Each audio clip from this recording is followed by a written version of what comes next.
thinking of what happened in Paris, do you think Muslim community should apologize? Uh, Muslim community and in general, no.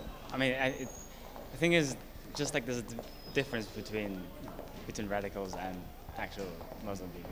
And I mean, I personally don't have anything against Muslim people, but I mean, as many people say, terrorists are terrorists. It has nothing to do really with the religion. In the sense, religion in many cases, and always has been like history.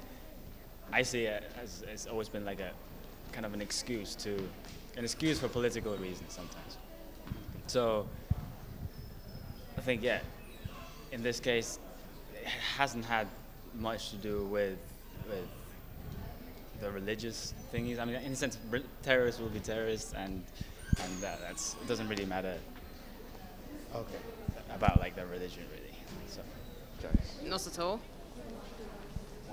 Because people like the KKK and the Lord's Resistance Army and paedophile priests, Christians don't have to apologise for them, so why should all Muslims apologise for this one extremist fraction? I don't think it's actually up to Muslim community to apologize because they are not really responsible for what happened. It's up to the people who've done it, and they are responsible. And the fact that they're Muslim, of course they're Muslim, but I don't think Muslims should apologize as a community for what happened in Paris. No, because I don't think that represents the Muslim community as a whole. I think that's just like sort of like stereotyping and things like that. It's not a representation of the entire community, so I don't think Muslims should apologise for what has happened. I think the people that did it should apologise. Okay.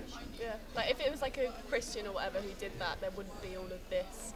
Oh, it was a Christian. It's just because it's a Muslim. Like there's so much negative. I think there's a lot of stereotypes around it, and there's not really that bad press around them as well. Like they're not all like that, and I think a lot of like media representation doesn't help. No, just because it's sort of like extremists. They're completely different to. They're not part of Muslims. You know what I mean? Even Muslims say they're not actually part of that group. They're just extremists with their views, and they're just crazy. No, not at all. Because it's like a small minority of people that have done that, and it doesn't represent the whole Muslim community at all. So no, I don't think they should.